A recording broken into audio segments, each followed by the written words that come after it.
पीले दांत वाली बहू। रंजना कभी ब्रश नहीं करती थी। उसे कितनी बार उसके माँ बाप ने डांटा, लेकिन उसका कोई असर उस पर होता ही नहीं था, जिस कारण से उसके दांत पीले पीले हो जाते हैं। शादी के बाद अरे बहू, वैसे तो तुझ में कोई कमी नहीं है, पर तेरे दांत दांत इतने पीले कैसे हैं बेटा? कैसे मतलब?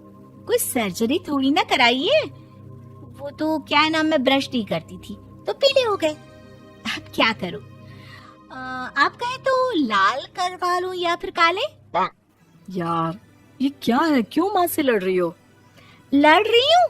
अरे मैं लड़ रही हूँ या ये बोल रही है कि दांत पीले हैं, पीले। अरे तपस्या थोड़ी ना की है इन्हें पीले करने के लिए। बकायदा ब्रश नहीं किया है 20 साल तक, तब जाकर। छी, कैसी बात कर रही हो? ये उस वक्त तो पीले नहीं थे जब हम लोग तुम्हें देखने आए थे। अरे तब साफ करवा लिया होगा डेंटिस्ट के पास जाकर। अब देखो कैसे पीले पीले लग रहे हैं। रंजना सास की तरफ गुस्से से देखती है। फिर शुरू हो गई पीले पीले पीले। अरे पीले तो तब भी थे जब मेरे हाथ का रसगुल्ला उड़ा उड़ा कर खा रही थी और बोल रही थी, लड़की नहीं गुणों का खजाना दे रहे भाई साहब आप।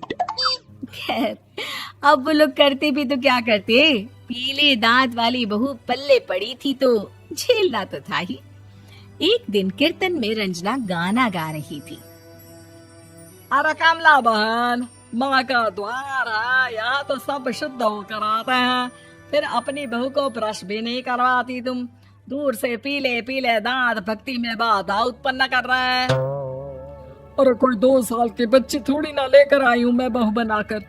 अच्छी खासी लड़की है, अरे कैसे करवाऊं ब्रश? ये तो उसे खुद करना चाहिए ना। अब माँ बाप तो इसके जैसे तैसे निपटा दिए, ये नहीं सोचा कि सास कैसे संभालेगी। सास बहू को लेकर घर आ जाती है, लेकिन सोच लेती है कि अब इसे लेकर कहीं नहीं जाएगी। अगले रोज बहू कहती है, अरे क्या हो गया, मंदिर नहीं जाना क्या? कीर्तन का वक्त हो रहा है। मेरी मधुर वाणी से कान्हा जी जागते हैं और सोते हैं। आप तो जानती है ना उनकी भक्ति में कितना मन लगता है मेरा। वो क्या है ना, तबीयत ठीक नहीं लग रही है मेरी, आराम करूंगी मैं। तबीयत ठीक नहीं लग रही? अभी तो मिथुन के गाने पर नाच रही थी आप, और अब बोल रही है कि तबीयत ठीक नहीं लग रही। अरे भक्ति में मन लगा लो सासू माँ, ऊपर जाना है, क्या मुंह दिखाओगी आप? हाँ? सास को बहू की बात पर गुस्सा आ जाता है। मैं क्या मुंह दिखाऊंगी, इसकी चिंता तो ना कर, समझी? अपने मुंह की चिंता कर, जो ये पीले पीले दांत लेकर हर जगह पहुंच जाती है। पता है लोग कितना मजाक बनाते हैं। ना जी ना, मैं नहीं जाना कहीं तेरे साथ। तो ये बात है। कोई ना, मत जाओ, मैं अपने कमरे में ही बैठकर भक्ति कर लूंगी। ऊपर वाला दांत थोड़ी ना देखता है, मन देखता है, भावना देखता है। और अरे बस बस, तू सब कुछ दिखा, बस ये सफेद चमकदार दांत ना दिखाना किसी को, है? जा यहाँ से। बहू को सास की बात का कोई फर्क नहीं पड़ता, वो तो जैसी थी वैसी ही रह जाती है। सुबह नहाकर किचन में खाना बनाना, फिर खाना खाना, कीर्तन भजन करना और सो जाना। एक दिन, माँ जी मैं सहेली के घर जा रही हूँ, शाम को लेट आऊंगी। हाँ हाँ तो जाना, मैंने कौन सा तेरी आरती करनी है घर पर बैठकर। रंजना सहेली के घर जाती है, जहाँ वो पार्टी में जाने की तैयारी कर रही होती है। अरे शिखा, कहाँ जाने की तैयारी कर रही है?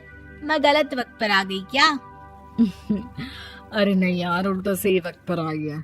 मैंने ये साड़ी और ज्वेलरी निकाली है यार, शाम को इनके ऑफिस की एक पार्टी में जाना है। बताना कैसा लग रहा है ये सब? नहीं यार, इस ड्रेस के साथ तो वो वाली ज्वेलरी अच्छी लगेगी। हाँ हाँ सही बोल रही है, मैंने ध्यान ही नहीं दिया।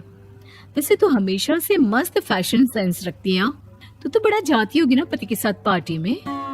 रंजना कुछ नहीं बोलती, बस सोचती है कि यार काश ये बात सही हो जाती, पर मैं क्यों नहीं जाती पार्टी में? क्या इन लोगों की कोई पार्टी होती नहीं होगी? रंजना घर आती है और रात में पति से सवाल करती है, एक बात बताइए, आप मुझे किसी पार्टी में क्यों नहीं ले जाते? क्या आपकी यहाँ ऑफिस में पार्टी नहीं होती? पति बेचारा क्या कहता कि दांत पीले हैं तुम्हारे इसलिए। अरे कोई पार्टी होती नहीं हम लोगों के ऑफिस में, तो कहाँ से लेकर जाऊं? और मार्केट, मॉल, कहीं वीकेंड घूमना, कहीं तो। अरे यार, सारे हफ्ते में एक छुट्टी मिलती है, तो सोचता हूँ कि आराम ही कर लूं। क्यों? रंजना मन मार के रह जाती है। पहले कभी सास के साथ मंदिर जाया करती थी, लेकिन वो भी सास ने ले जाना बंद कर दिया। घर बैठी बैठी रंजना बोर हो जाती है। तभी उसे आइडिया आता है और वो मायके जाने का सोचती है। सासू माँ, 2 दिनों के लिए मम्मी के घर जा रही हूँ। अच्छा अच्छा, ठीक है, आराम से जा।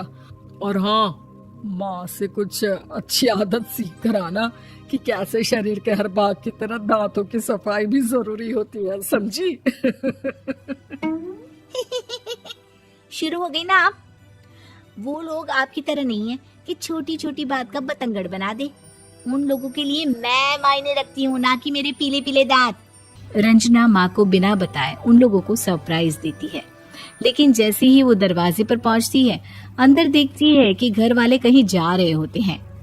अब माँ, काश रंजना दीदी के दांतों वाली प्रॉब्लम नहीं होती, तो वो भी हम लोगों के साथ चलती ना बुआ जी की बेटी की शादी में। हाँ बेटा, लेकिन अब उसे कौन समझाए कि उसको उसके पीले दांत नहीं दिखते, लेकिन उसके आसपास के लोगों को कितना एम्बैरेसिंग फील कराते हैं।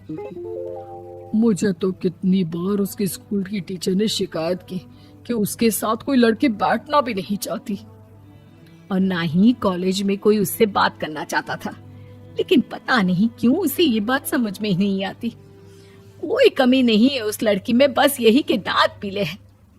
वो तो भला हो जीजा जी और उनकी माँ का, जो दीदी को जैसी है वैसे ही रखा हुआ है। रंजना को अपने घर वालों की बात सुनकर बहुत दुख होता है। वो सोचती है कि वो क्या करे, लेकिन फिर वो सीधा डेंटिस्ट के पास जाती है, अपने दांत चमकाती है और कसम खाती है कि वो रोज ब्रश करेगी। अरे क्या हो गया? तुम तो 2 दिनों के लिए गई थी ना, पर कोई ना, अच्छा है, चलो आ गई तो। रंजना सास के सामने आकर खड़ी हो जाती है और पूरी स्माइल करती है, उसके चमकदार दांतों को दिखाती हुई। हैं? चले मंदिर? माँ, मुझे माफ कर दीजिए, मैंने आप लोगों को बहुत एम्बैरेसिंग फील करवाया। मैं आज से रोज ब्रश करूंगी।